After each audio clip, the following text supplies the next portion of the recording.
Bismillahirrahmanirrahim. Assalamualaikum warahmatullahi wabarakatuh. Salam sejahtera untuk kita semua. Baik Bapak Ibu, khususnya Bapak Ibu Kepala Sekolah, Bapak Ibu Pengawas yang saya hormati dan saya banggakan dimanapun saja berada.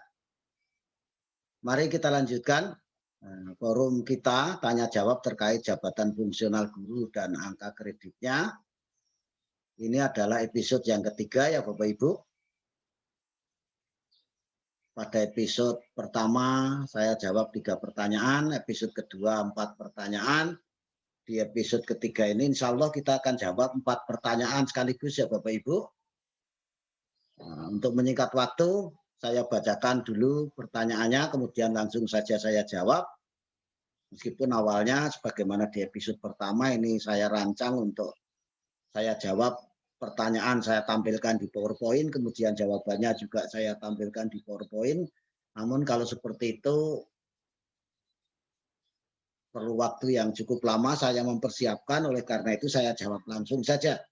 Nah, nanti di akhir pertemuan kita insya Allah akan saya tampilkan link-link video tutorial terkait dengan penilaian angka kredit jabatan fungsional guru dan angka kreditnya.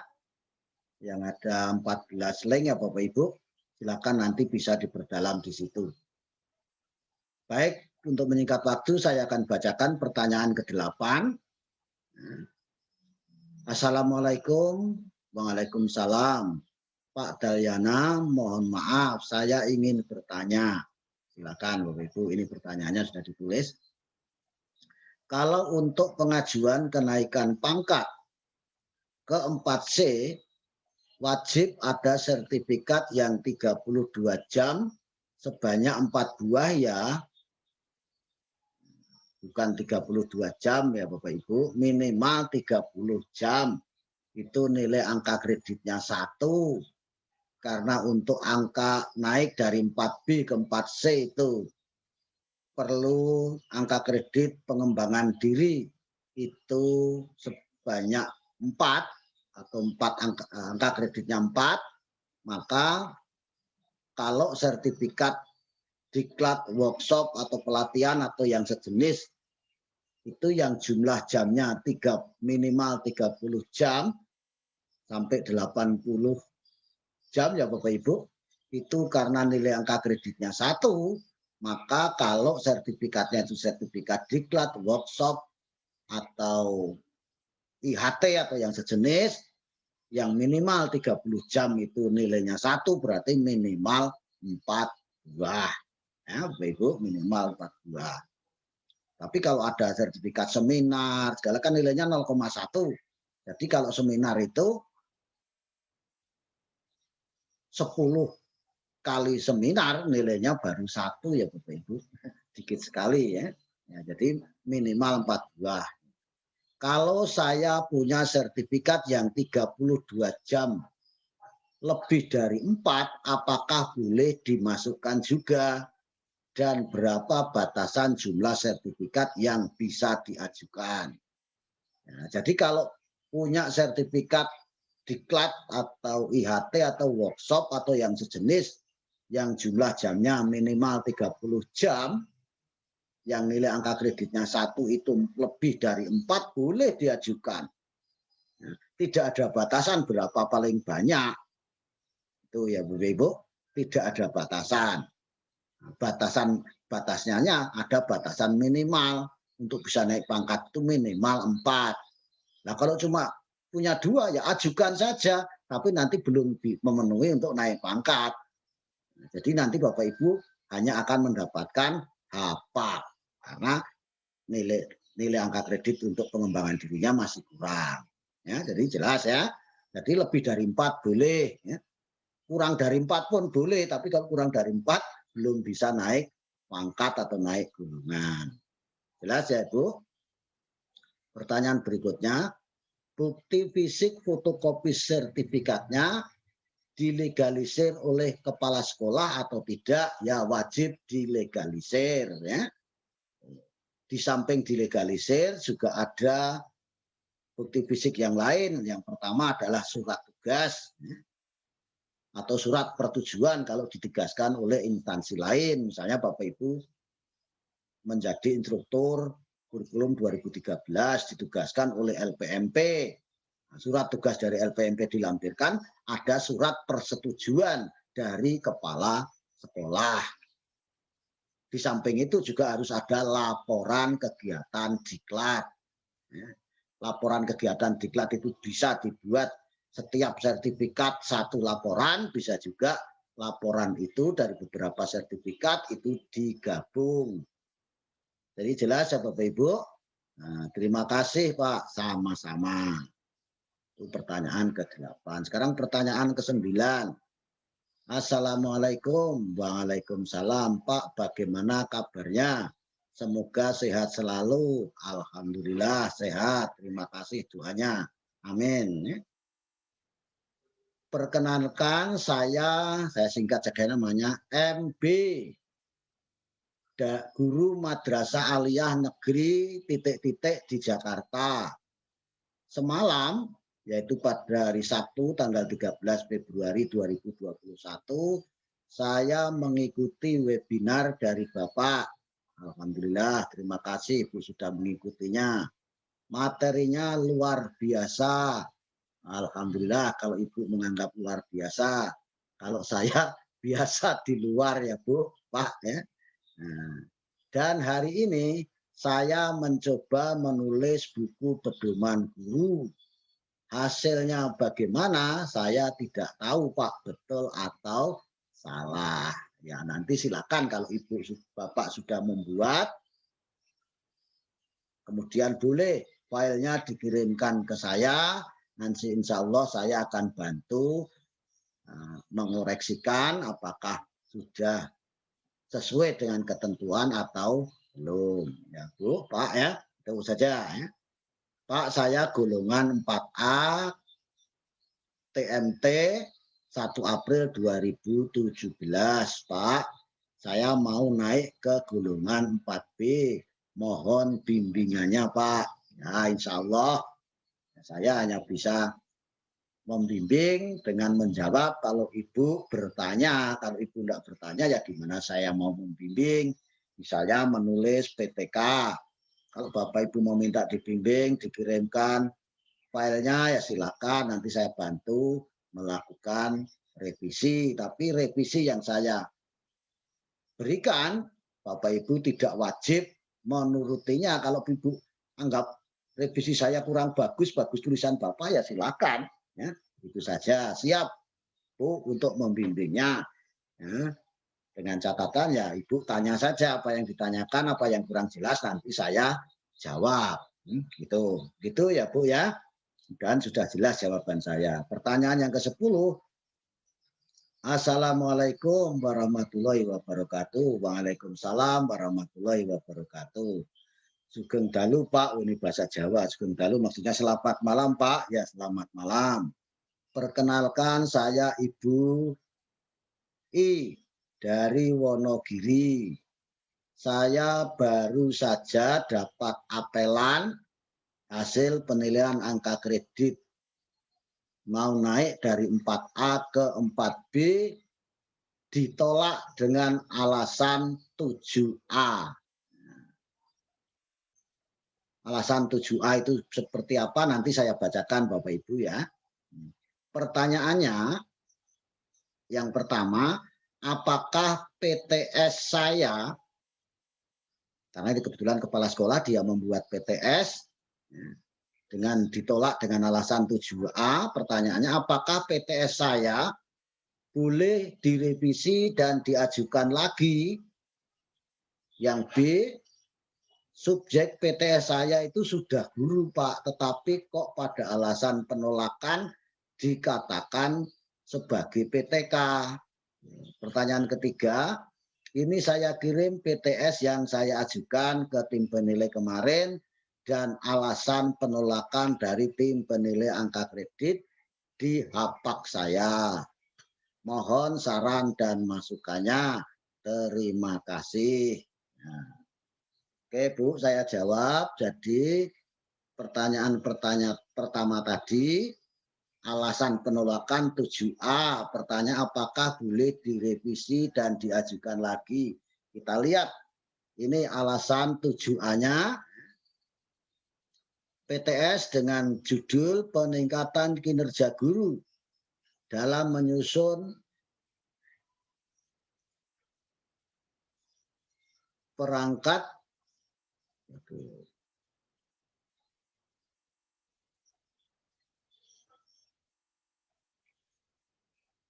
wah, tidak begitu jelas Bapak Ibu ini.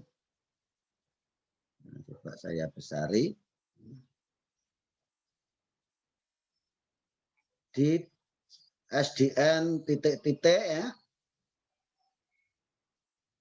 Nih, tahun 2018-2019 dan PTS upaya peningkatan kemampuan guru dalam menggunakan alat peraga titik-titik tahun pelajaran 2018-2019 ya. Ditolak dengan alasan 7A. Ini 7A bunyinya begini. Dinyatakan sebagai laporan PTK, namun tidak jelas apa, bagaimana, dan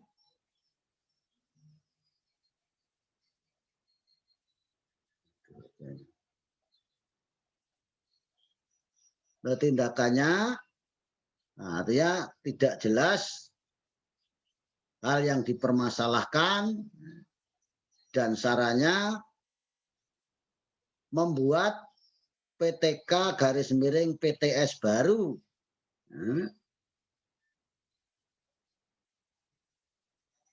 Sesuai dengan pedoman yang berlaku. Itu saja. Jadi itu Bapak Ibu, karena di sini saya langsung jawab saja, karena di sini sarannya adalah supaya membuat PTK PTS baru, ya berarti kalau Bapak Ibu PTS Ibu mau diajukan lagi itu tidak boleh, karena sarannya adalah membuat PTS baru, ya Bu ya.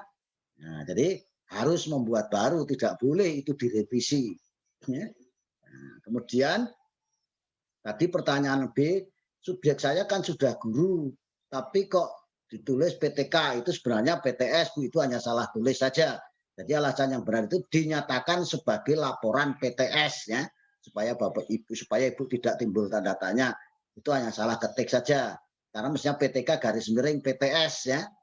Jadi sudah dianggap sebagai PTS, hanya Ibu tadi tidak jelas antara permasalahan dan yang lain. Nah, yang perlu saya sampaikan begini Bapak Ibu, setelah Ibu kirimkan PTS Ibu, kan di situ yang dibahas atau permasalahannya adalah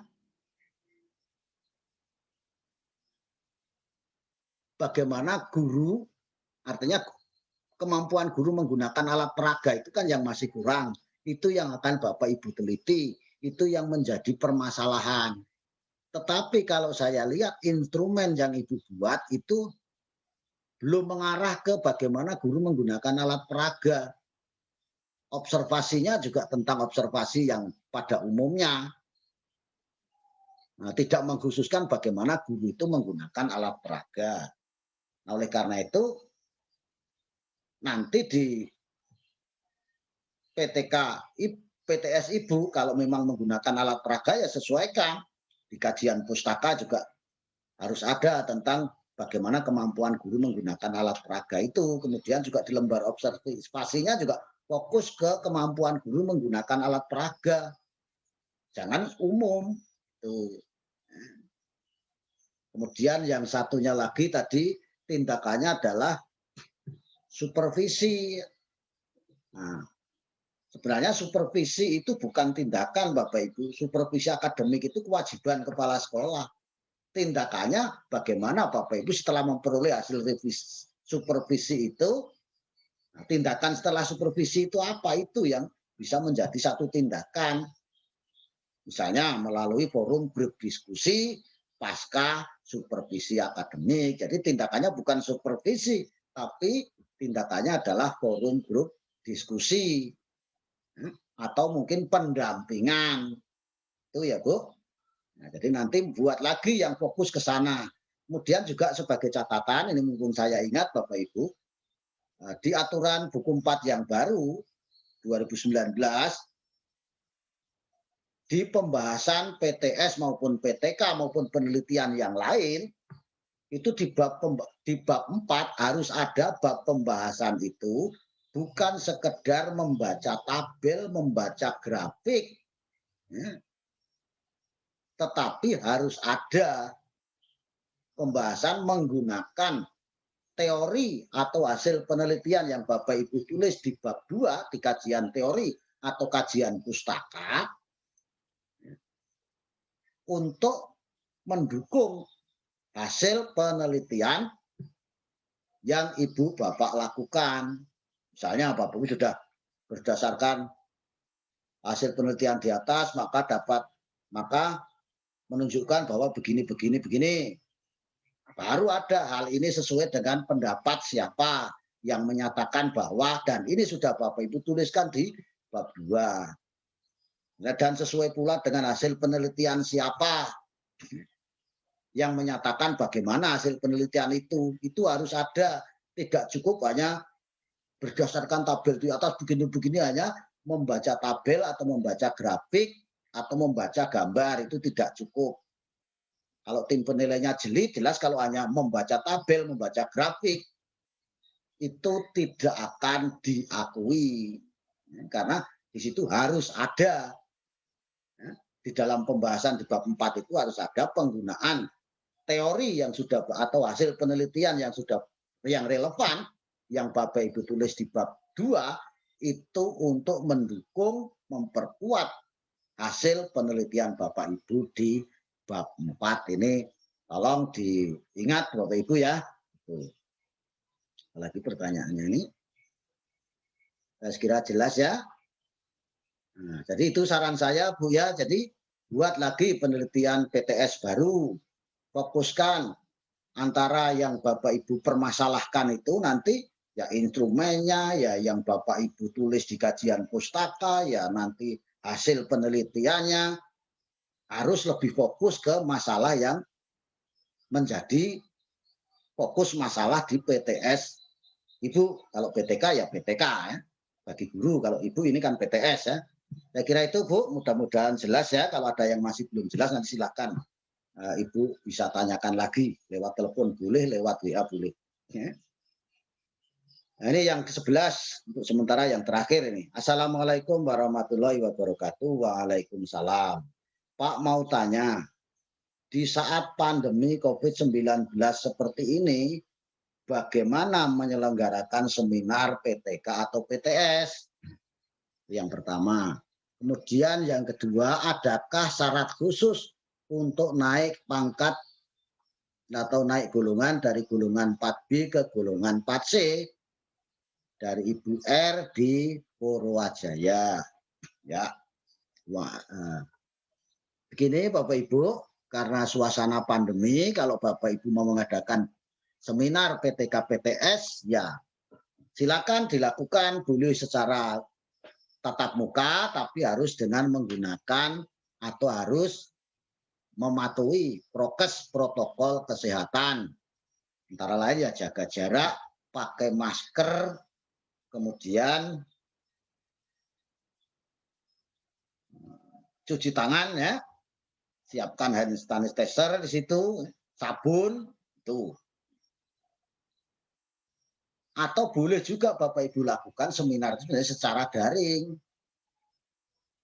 Boleh, itu di buku terbitan yang 2019 sudah ada, boleh dilakukan secara daring. Nah, bukti fisiknya apa ya? Harus ada berita acara, harus ada daftar hadir, harus ada susunan panitia. Ya. Kalau foto gambar kan juga bisa Bapak Ibu lakukan dengan melakukan screenshot dari jalannya seminar. Bahkan boleh juga Bapak Ibu jalannya seminar, jalannya PTK itu Bapak Ibu lebih bagus kalau bukti fisiknya itu tidak sekedar foto, tapi video kan lebih. Foto itu masih bisa gampang direkayasa, tapi kalau video kan agak susah ya. Itu ya Bapak Ibu boleh dilakukan secara tatap muka tapi harus mematuhi protokol kesehatan, atau kalau memang tidak bisa itu ya silakan dilakukan secara daring. Yang penting sesuai ketentuan. Harus ada berita acara, ada daftar hadir, kemudian ada susunan panitia, itu minimal itu. Yang lain itu kan sunnah ya, itu ada lebih bagus. Kemudian pertanyaan kedua, adakah syarat khusus untuk naik dari golongan 4B ke golongan 4C? Sebenarnya syarat khususnya itu ya tidak ada ya, sesuai dengan yang sudah ditentukan. Di antaranya pengembangan dirinya juga harus terpenuhi, publikasi ilmiahnya juga harus dipenuhi, kan minimal 1 laporan hasil penelitian yang diseminarkan di sekolah dan disimpan di perpustakaan, dan 1 jurnal 1 laporan hasil penelitian yang ditulis di jurnal ber-ISSN. Angka kreditnya juga sesuai dengan yang ditentukan, silakan nanti lihat tabelnya. Nah, mungkin yang agak khusus ya, mulai dari golongan 4B naik ke 4C itu, tim penilainya adalah tim penilai pusat, tidak dinilai di kabupaten kota atau provinsi kalau guru SMA SMK atau SLB ya. Jadi tim penilainya tim penilai pusat. Untuk Kalimantan Timur dan Kalimantan Utara serta Kalsel kalau tidak salah, itu bisa dikirim ke tim penilai pusat melalui LPMP Kalimantan Timur. Tapi tidak boleh diantar langsung atau dititipkan kepada Wijaiswara atau kepada staf, harus dikirim melalui pos, yaitu melalui PO Box ya, itu ya Pak Bu ya. Jadi tidak boleh dikirim langsung, tidak boleh dititipkan, tapi harus melalui PO Box sesuai dengan alamat yang sudah ditentukan. Silakan untuk LPMP. Bahkan ada beberapa LP di daerah lain itu juga ada beberapa LPMP yang ditunjuk. Silakan Bapak Ibu bisa lihat untuk LPMP Kaltim, silakan Bapak Ibu buka di ULT LPMP Kaltim. Bahkan saya juga sudah melakukan sosialisasi tentang unit layanan terpadu LPMP Kaltim, silakan bisa dilihat di sana. Ini tim penilainya saja, tim penilai pusat, bukan tim penilai kabupaten atau tim penilai provinsi. Itu yang khusus, yang lain sama aturannya Bapak Ibu. Ya. Nah, saya kira demikian, mudah-mudahan ini bermanfaat, dan saya mohon maaf kalau tadi di bagian kedua share screen saya terputus ya. Ini saya share screen. Ini saja terkait dengan link.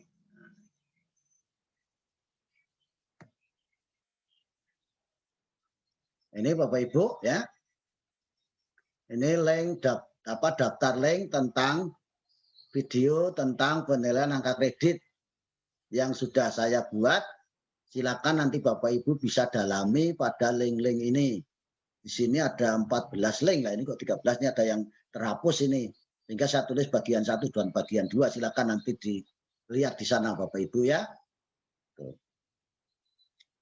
Kemudian kalau Bapak Ibu mau mengajukan pertanyaan, nah sebelumnya saya ucapkan terima kasih kepada Bapak Ibu yang sudah like, subscribe, dan share. Yang belum ditunggu ya Bapak Ibu. Nah, ini jadi Bapak Ibu kalau mau mengajukan pertanyaan terkait dengan penilaian angka kredit jabatan fungsional guru dan angka kreditnya, silakan Bapak Ibu bisa difoto itu, bisa lewat email. Saya punya 3 email, 2 Gmail dan 1 Yahoo. Nah, bisa lewat telepon, bisa SMS. Itu nomornya, tidak usah saya baca, atau bisa lewat WA. Silakan ini difoto saja.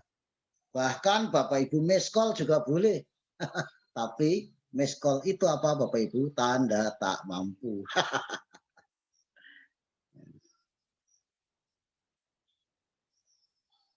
Nah, saya kira demikian Bapak Ibu untuk sementara. Saya cukupkan dulu sampai episode ketiga ini. Nanti sambil kita tunggu, siapa tahu ada pertanyaan-pertanyaan dari Bapak Ibu yang lain, nanti kita lanjut ke episode 4 dan seterusnya. Kalau merasa ini bermanfaat, silakan bisa dibagikan ke teman-teman lain. Mudah-mudahan teman lain bisa ikut mendapatkan manfaat karenanya. Amin. Kurang dan lebih saya mohon maaf. Saya akhiri. Billahi taufiq wal hidayah. Assalamualaikum warahmatullahi wabarakatuh. Salam sejahtera untuk kita semuanya. Terima kasih.